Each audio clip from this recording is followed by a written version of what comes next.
to Bad Larry.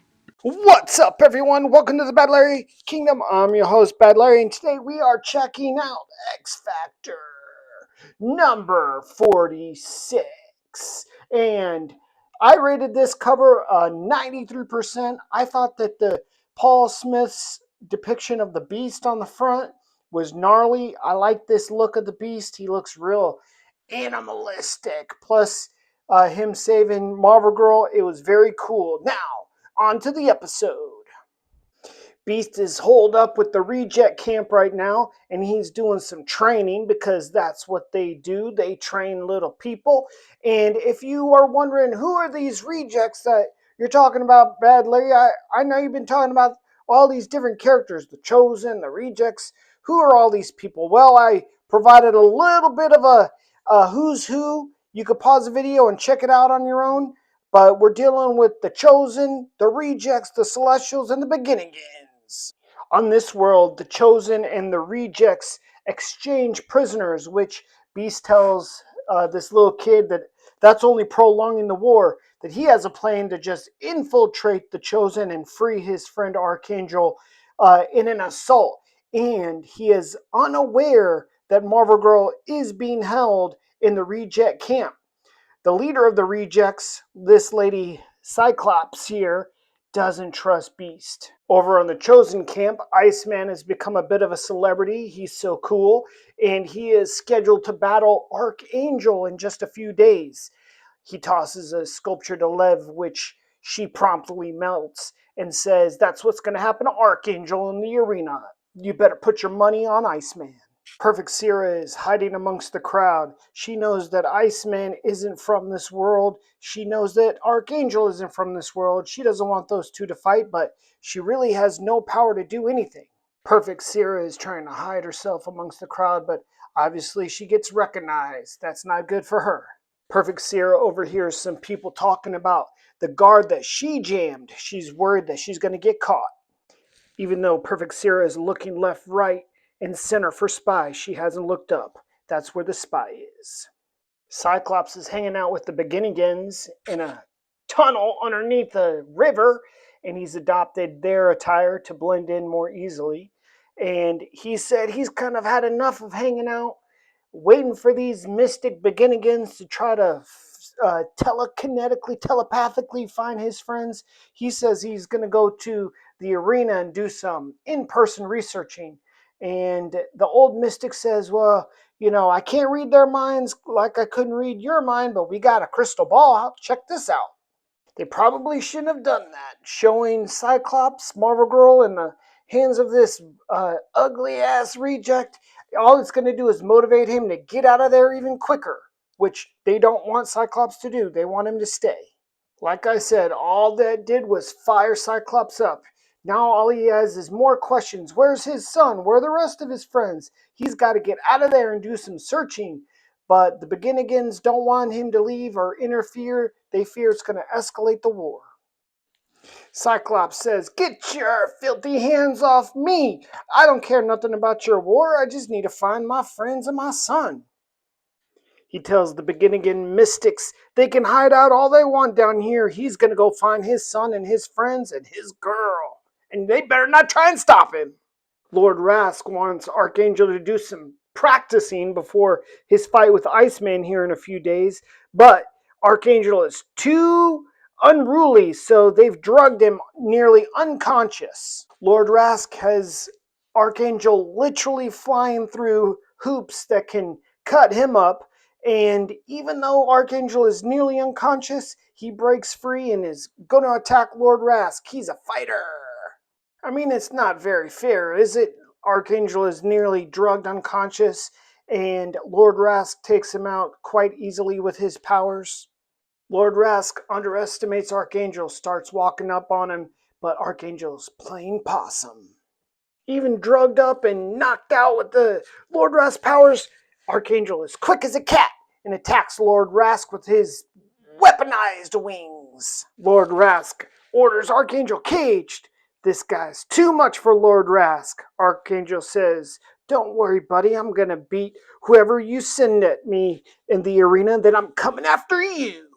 The rejects are bringing out Marvel Girl on a slab. She's still unconscious. They're going to use her in exchange to get some of their prisoners back. All the kids that were being trained by Beast overlooked the wall and like, oh yeah, there's that pretty redhead girl they're going to exchange. And Beast is like, what? Beast immediately jumps over the wall. He's got to save Marvel Girl. He's got to be pissed. She's been here the whole time. Zarka, the reject leader, Lady Cyclops, also knows that Beast is not to be trusted. Beast makes his way down that huge tower like Spider-Man. He is quick to try to rescue his friend, but she's unconscious. He's asking, what's the matter with her? Zarka, the reject leader, orders Beast arrested. But Beast is too quick. He snatches up Marvel Girl. He's like, y'all fucked up now. Perfect Seera is in her hideout. She knows the baby isn't safe. She needs to move him to a different location, farther away from the city.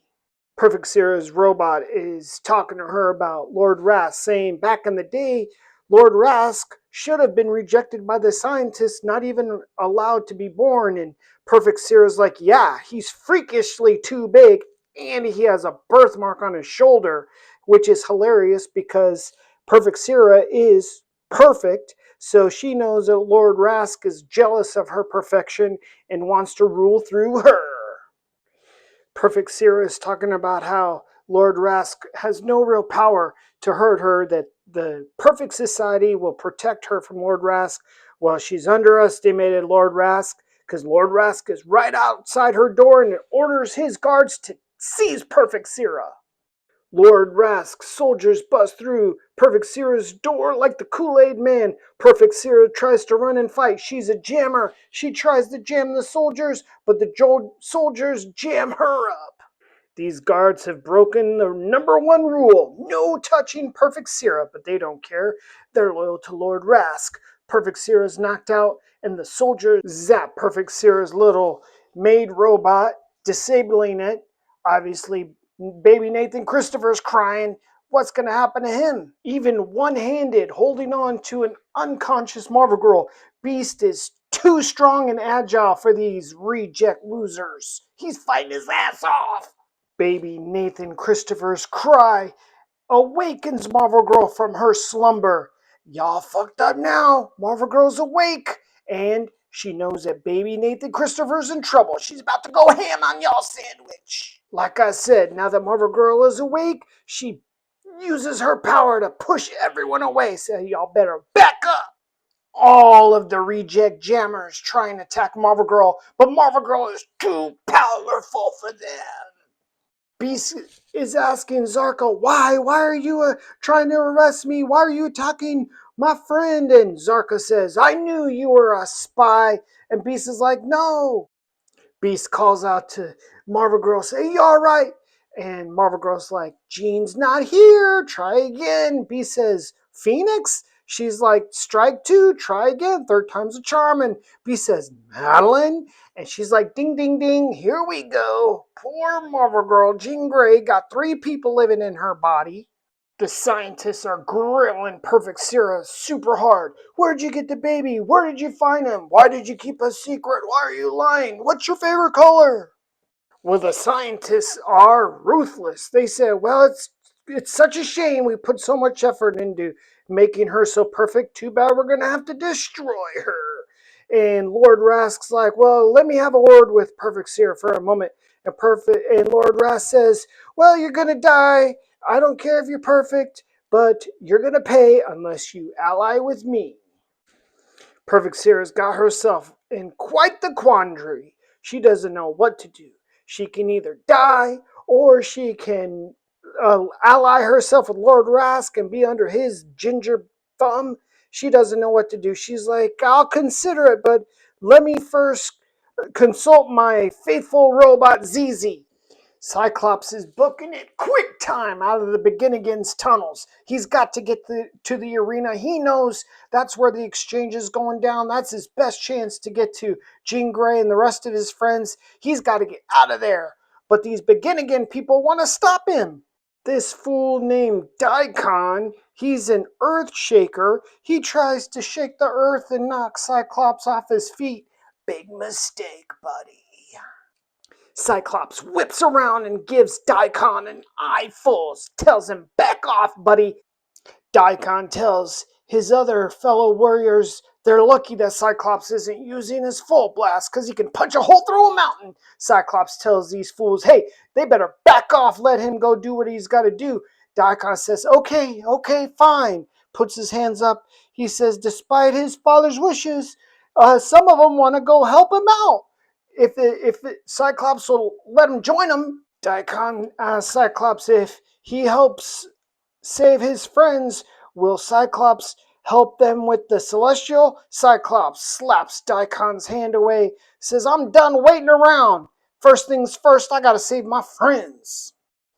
All of a sudden, one of the giant Celestials comes down and blocks the path that Cyclops would be taking to get to the arena. Now they gotta go the long way around. Daikon says they're gonna have to go try to find her in the city. Cyclops screams out, to Jean, I'm coming for you, baby! It looks like the Madeline Pryor consciousness is in control of Jean Grey's body, which is why I think that she can hear Cyclops even from such a great distance, and says, you better hurry up. They got me. But I don't really know how they got Marvel Girl because she was kicking their ass just a second ago. The AI ship is still being questioned by the Celestials. Even though the Celestials haven't said anything to the ship knows what it wants to hear. It wants to hear about the AI ship's true origin. And the AI ship is going through its data. It's thinking hard. Boop, boop, beep, bop. And he realizes that Apocalypse didn't actually make the AI ship. It stole the AI ship. But it still doesn't remember how it was made. I don't know why inanimate objects with artificial intelligence always gets me like, wow, but they do. And Perfect Seera's robot comes back in, ZZ. This has been her robot since she was a child. The robot has developed artificial intelligence like it's alive, consciousness. And the darn scientists reprogrammed it. So the ZZ that Perfect Seera knew is gone. It's now a new robot. What a disaster. They basically killed a robot. Perfect Seera is rightfully pissed. She attacks the scientists with her jammer power, but the darn scientists, they got the technology and easily deflects her powers right back at her, calls her an ungrateful child. Perfect Seera realizes that she's cooked. Her whole life is basically destroyed. Her one friend that she's had her whole life, the only one that she deals with every day, her little robot ZZ, it's gone now. It's basically a guard. She's a prisoner in her own room. But Perfect Seera gets herself together, says, all right, enough sniveling around. Here's the plan. I'm going to free myself, then I'm going to free Archangel, and then I'm going to let Archangel take his wrath on all these sons of bitches who've imprisoned me and destroyed my friend ZZ, and see what they think about that. Man, what a great episode and a great issue. Stay tuned for X Factor number 47 coming out real soon. Make sure to subscribe, hit that like button, and until the next time, be good to one another. Peace.